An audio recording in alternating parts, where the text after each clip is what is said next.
আপনারা জানেন যে তাইকোন্ডো ফেডারেশনের দায়িত্ব নেওয়ার পর থেকেই আমাদের প্রেসিডেন্ট মহোদয় মেজর জেনারেল হাবিবুল্লাহ স্যার এবং আমাদের সাধারণ সম্পাদক লেফটেন্যান্ট কর্নেল এরশাদুল হক সাহেবের সঙ্গে আমরা আলোচনা করে বিস্তারিতভাবে কমিটির সবাই মিলে সিদ্ধান্ত নেই যে আমরা কোরিয়ার থেকে একজন বিশ্বমানের কোচ আনবো। Gold's Gym across 30 plus countries with over 700 plus locations worldwide. Train anywhere, belong everywhere.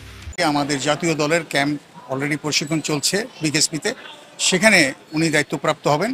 আগামী 3 মাস উনি নিরলসভাবে দায়িত্ব পালন করবেন এবং তার মাধ্যমে বাংলাদেশ তাইকোন্ডো ফেডারেশনের নতুন মাত্রা যোগ হবে এবং নতুন বাংলাদেশ তাইকোন্ডো হিসাবে বিশ্বমঞ্চে একটি অবস্থান সৃষ্টি করবে। সেই উদ্দেশ্য নিয়েই আমরা তাকে এনেছি এবং আমি আশা করছি যে এরকম একজন বিশ্বমানের কোচের দ্বারা বাংলাদেশের তাইকোন্ডো ফেডারেশন নতুন রূপে যাত্রা শুরু করবে।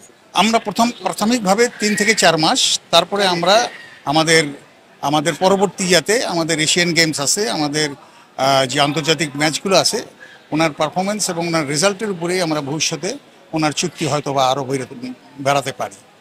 সুতরাং বর্তমানে আমাদের যে সামনে যে 3টা গেমস আছে, আমাদের এসএ গেমস, আমাদের এশিয়ান গেমস, এগুলোকে সামনে রেখেই, ইসলামিক সলিডারিটি গেমস, এই সমস্তকে সামনে রেখেই আমরা তাকে এইভাবে কোরিয়ার থেকে একজন বিশ্বমানের কোচ এনেছি। আমি মনে করি যেটা বাংলাদেশের তাইকোন্ডো ফেডারেশনের জন্য একটা আমি নতুন দিগন্তের সূচনা হবে। উনি কোরিয়ায় আন্তর্জাতিক এবং জাতীয় পর্যায়ে কয়েক দফা আপনার গোল্ড মেডেল প্রাপ্ত এবং বাংলাদেশে উনি প্রথম যেহেতু এসছেন, উনি আগামীকাল থেকে বাংলাদেশের জাতীয় তাইকোন্ডো দলকে উনি দেখবেন, তারপরে উনি বলতে পারবেন যে আসলে তাদেরকে নিয়ে কিভাবে প্ল্যানিং করা যায়।